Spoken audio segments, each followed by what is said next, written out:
Hello friends, welcome to my YouTube channel. हमारे इस YouTube channel में आप सबका बहुत बहुत स्वागत है और मैं आप लोगों का दिल से शुक्रिया करती हूँ क्योंकि आप लोगों ने मुझे बहुत सपोर्ट किया है और आप सपोर्ट कर रहे हो। और आज मैं आप लोगों के लिए एक सुविचार ये लेकर के आई हूँ कि इंसान हर किसी को खुश नहीं रख सकता है। आप किसी एक को खुश करने के चक्कर में किसी और को नाराज़ कर देते हो। हर किसी को आप अगर चाहोगे कि खुश रखें तो ये उस एग्जाम्पल के तरह हो जाएगी जिस तरह के बहुत सारे मेंढकों को एक तराजू में रखना और उसकी क्वांटिटी को मापना, और वो भी जिंदा मेंढकों को। लेकिन ऐसा पॉसिबल नहीं है क्योंकि अगर आप मेंढक को चढ़ाओगे तो वो एक इधर फुदक के जाएगा, वो एक इधर फुदक के जाएगा और आप उसका वजन माप नहीं सकते हो। तो आप पूरी फोकस उस इंसान पे करो जिन्हें आप पूरी तरीके से खुश रखते हो, और जो आपसे खुश रहता है आपको पॉजिटिव ऊर्जा देता है। आपको अपने आसपास नेगेटिव ऊर्जा को जिस इंसान से आपको नेगेटिव ऊर्जा मिलती है उससे थोड़ा सा दूरी बना के रखिए। ऐसा नहीं है कि आप उसे लड़िए झगड़िए। तो चलिए मैं आप लोगों को अपनी स्टोरी की ओर लेकर बढ़ती हूँ। आज की हमारी स्टोरी है हॉरर वेस्ट। ये एक सच्ची घटना है। ये कहानी झारखंड के एक छोटे से गांव मस्केडी की है। इस गांव में बहुत सालों पहले एक ऐसी घटना घटी जो लोगों को दहला कर रख दी थी। बहुत ज़्यादा खौफनाक और डरावनी कहानी है ये। लोगों के अंदर एक खौफ और डर पैदा करके इसने रखा था उस समय में, और लोगों ने इसकी सॉल्यूशन भी निकाली। तो चलिए बढ़ते हैं हम अपनी कहानी की ओर। एक छोटा सा फैमिली था। वो काफ़ी खुश था। सभी एक दूसरे से प्यार करते थे, सब एक दूसरे को सपोर्ट करते थे। लेकिन उस घर की जो मुखिया थी, वो एक बार ऐसा होता है कि घर में कुछ ऐसी सिचुएशन पैदा हो जाती है जिसके वजह से घर में कुछ खटास आ जाती है। और जो उस घर की मुखिया थी वो अटेम्प्ट टू मर्डर कर लेती है। वो जहर खा करके सुसाइड कर लेती है, जो कि उन्हें नहीं करना चाहिए था। हर चीज़ का सॉल्यूशन है तो इस घर में कुछ ऊपर नीचे तो होता ही है। अब एक जगह इंसान रहते हैं तो, लेकिन उन्होंने सुसाइड कर लिया। अब कहानी यहीं से चालू होती है। सुसाइड कर लेती हैं। उनके हस्बैंड बाहर काम करते थे, वो आते हैं और वो बहुत ही अच्छे इंसान थे। उसके घर के सारे फैमिली अच्छे थे, वो भी अच्छी थी। लेकिन कुछ ऐसी घटनाएं हो जाती है जो इंसान थोड़ा सा ये हो जाता है। तो उसके घर के लोग आते हैं, सभी गांव वाले मिल करके उन्हें जा करके उनका क्रियाक्रम कर देते हैं, मिट्टी दे करके चले आते हैं। उन्हें जब दफन करके लोग चले आते हैं अपने अपने घरों में, सभी जा करके शिफ्ट हो जाते हैं। अब क्या होता है, रात हो जाती है। धीरे धीरे रात गहराने लगती है। सभी अपने अपने कमरे में सोने के लिए चले जाते हैं। तभी जिसकी डेथ हुई थी उसके हस्बैंड ने कुछ फील किया। वो अपने कमरे में सोए हुए थे और उन्हें ऐसा फील होता है कि हमारे छत के ऊपर, उनका जो घर था उस घर के छत के ऊपर खपरेल थी। वो खपरेल का मकान था और उस पर अगर बिल्ली भी चले तो खड़खड़ खड़खड़ की आवाज़ आती है। तो जब वो छत पे वो सोए थे तो छत में उन्हें लगा कि कोई चल रहा है। उन्होंने केयर नहीं किया। उन्हें ऐसा लगा कि हो सकता है बिल्ली उल्ली होगी, वो केयर नहीं करते। लेकिन सडनली उनको ऐसा फील हुआ कि उनका जो सारा खपरेल है वो घर के नीचे ही गिर जाएगा। खड़ाक खड़ाक खड़ाक। वो डर जाते हैं थोड़ा सा। 1 मिनट के लिए उनको थोड़ा भय होता है कि अगर बिल्ली है तो इतना ज़्यादा शोर क्यों कर रही है। फिर वो केयर नहीं करते, कहते नहीं कुछ नहीं है। उन्हें खपरेल की आवाज़ अब जोर आने लगी थी, खिसकने की। उन्हें कुछ महसूस होता है। उन्हें ऐसा लगता है कि नहीं, ये बिल्ली नहीं है, कुछ और ही है। या तो कोई जानवर है या तो फिर कुछ और ही माजरा है। वो खुद को रिलैक्स करते हैं। फिर थोड़ा देर होता है, फिर थोड़ी रात और गहराती है, वो सोने की कोशिश करने लगते हैं। लेकिन अचानक से उन्हें ऐसा ये लगता है कि सारा छत का, उन्हें इतने जोर की जो खपरेल की आवाज होती है वो इतने जोर से ब्लास्ट जैसे होता है, खड़ाक खड़ाक खड़ाक ऐसी आवाज आती है, और वो अचानक से डर जाते हैं।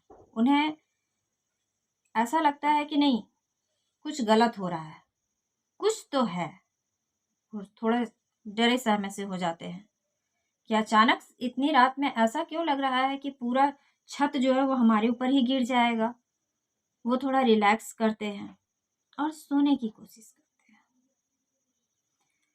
कि तभी दरवाजे पर कोई दस्तक देता है। खटखट खटखट खटखट।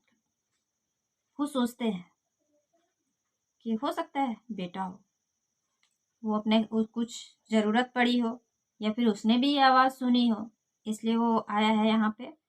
पर वो खुद को रिलैक्स करते हैं और सोचते हैं कि खोलूं या ना खोलूं। अगर बेटा होगा तो आवाज़ तो ज़रूर देगा, लेकिन उन्हें किसी की आवाज़ नहीं आती है। फिर से कोई दरवाजे पे धप से आवाज़ देता है, खटाक। वो कहते कौन है, कोई आवाज़ नहीं आती है। जब कोई आवाज़ नहीं आती है तो वो फिर दरवाज़ा नहीं खोलते। कहते जो भी होगा आवाज़ देगा तभी मैं खोलूँगा। वो भी बहुत ज़्यादा स्ट्रांग इंसान थे, वो हम लोगों की तरह डरपोक नहीं थे।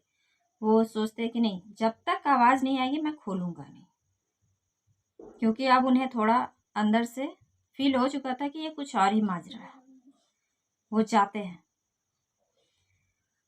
दरवाजे के पास खड़ा हो जाते हैं कि तभी लगता है कि कोई दरवाज़ा ऐसे ऐसे पकड़ करके हिला रहा है, खड़ा खड़ा खड़ा, जोर जोर से दरवाज़ा। वो थोड़ा सा ऐसे होते हैं, डर जाते हैं। फिर वो हिम्मत करके पूछते कौन है, कौन है जो इस तरह से कर रहा है, आवाज़ दो।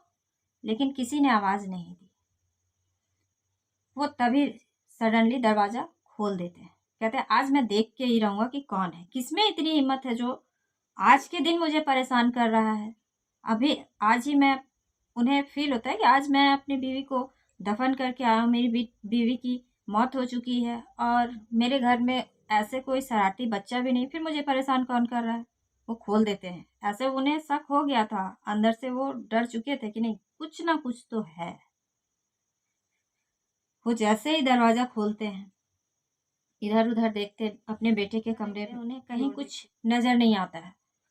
उसके बाद वो सडनली पीछे पलटते हैं, और पीछे पलटते ही उनके पैरों तले की ज़मीन खिसक जाती है। बस उनकी आंखें फटी की फटी रह जाती है, क्योंकि उनकी वाइफ जो डेथ कर गई थी, जिन्हें वो दफन करके आ चुके थे, वो उनके पीछे खड़ी थी।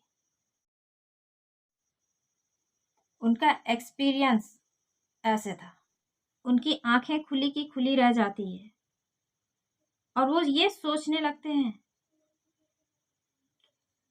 कि ये क्या। ना वो कुछ बोल पा रहे थे, ना वो कुछ समझ पा रहे थे, वो जम गए थे। उनकी दिल की हार्ट बीट जो होती है, धड़कन, वो धक धक धक धक धक धक, और उन्हें पसीने पसीने हो चुके थे। वो इतने सामने वो खड़ी थी, इतने सामने से उन्होंने उन्हें देखा। अब वो कुछ सोच पाते इससे पहले ही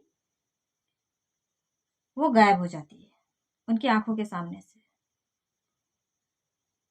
वो थोड़ा रिलैक्स होते हैं और खुद को रिलैक्स करते हैं कि मुझे डरना नहीं है, चाहे जो हो। वो फटाक से कमरे के अंदर आते हैं और दरवाज़ा लॉक करते हैं। वो एक बार सोचते बेटा को बताओ, फिर कहते नहीं, वो लोग डर जाएंगे। वो किसी को नहीं बताते कुछ। फिर वो थोड़ा अपने बेड पे लेट जाते हैं, पानी पी करके, और खुद को रिलैक्स करने की कोशिश करते हैं। जैसे ही वो थोड़ा रिलैक्स होते हैं, उनकी आँख तो लग नहीं रही थी, इतना ज़्यादा हो चुका था कि अब नींद आने की कोई चांस ही नहीं थी। लेकिन फिर भी वो आँख बंद कर देते हैं कि चलो सो जाता हूँ थोड़ा। रात के 2-2:30 बज चुके थे कि तभी उन्हें लगा कि कोई रो रहा है। उनके कमरे से ऐसी भयानक रोने की आवाज़ आ रही थी, जस्ट उनके बेड के बगल से। वो आवाज़ इतनी खतरनाक, इतनी डरावनी थी, इतनी भयानक आवाज़ थी कि कोई नॉर्मल इंसान सुने ना तो वो सिर्फ आवाज़ से ही चला जाता। लेकिन यह आवाज़ सुनने के बाद उनके रोंगटे पूरे खड़े हो जाते हैं। अब उन्हें समझ में आ गया था कि ये आ चुकी है फिर से। वो उठ करके बैठ जाते हैं और बैठने के बाद वो अपने बेड की ओर देखते हैं नीचे। वो आराम से वहाँ बैठी हुई थी। उनका चेहरा देखने लायक था। ऐसी भयानक और खतरनाक चेहरा था, इतनी डरावना। लेकिन फिर भी वो हिम्मत करके पूछते कि तू यहाँ क्यों आई है, चली जा यहाँ से। और वो गाली देते हैं उनको। लेकिन वो धीरे से कहती है कि नहीं, मैं नहीं जाऊंगी। मैं यहाँ आई हूँ तो किसी को लेके ही जाऊंगी, क्योंकि मैं अकेली हूँ, मुझे कोई साथी चाहिए। वो गुस्साते हैं। वो कहते हैं अभी के अभी यहाँ से जा। और वो सूरा पढ़ने लगते हैं। अब वो जब पढ़ना चालू करते हैं तो वो ऐसा चीखते और चिल्लाती हुई वहां से भागती, ऐसा लगता है कि छत तोड़ देगी। वो उसकी आवाज़ इतनी भयानक थी कि कान के पर्दे फट जाए। वो बहुत अजीब तरह की भयानक आवाज़ से गुर्राने टाइप, जैसे कोई गुर्राता है कैसे कोई जानवर, उस तरह से उसकी आवाज़ निकल रही थी। और वो एकदम सड़क से निकल जाती है, वहां से गायब हो जाती है। ऐसा लगता है छत फट जाएगा। और ये आवाज़ उसके बेटे ने सुन ली और बहू ने। उनकी हड़बड़ाहट से नींद खुल जाती है और वो अचानक से दरवाज़ा खोलते हैं दौड़ते हुए और अपने पिताजी को चिल्लाते हुए पहुंचते हैं कि आखिर यहाँ हुआ क्या है। कोई तो था जो इतनी भयानक आवाज़ से हमारी नींद खुल गई, या कुछ था क्या, कोई जानवर कूदा क्या, किसकी आवाज़ थी ये। उसके पिता बैठाते हैं उसे और कहते हैं कि ये तेरी माँ की आवाज़ थी, वो आ चुकी है। और उसका कहना है कि वो किसी को अब लेके ही जाएगी। ये सुन करके बेटा साइलेंट हो जाता है। उसकी जो फीलिंग थी, अब वो ऐसा फील करने लगा था कि ये क्या हो रहा है। वो बहुत ज़्यादा डर जाता है सुनने के बाद। और वो लोग कहते हैं कि नहीं, आज अब हम लोग इधर उधर नहीं रहेंगे, हम सब इकट्ठे सोएंगे। सोने का टाइम भी निकल चुका था। वो सोते नहीं है, वो बैठ जाते एक जगह पे और इसी तरह बात करते करते रात कट जाती है। नेक्स्ट डे क्या होता है, नेक्स्ट डे भी वो किसी को बताते नहीं है ये घटना। वो सोचते हैं कि अगर किसी को बताएंगे तो बेकार की बातें हो जाएगी। हो सकता है एक दिन की बात है, वो टल जाए, ऐसा कुछ होने वाला नहीं है। लेकिन ये यहीं रुकने वाला नहीं था, ये लंबा चलने वाला था और जो बहुत ही ज़्यादा भयानक और डरावना होने वाला था। और ये सिलसिला यहीं नहीं रुकता है।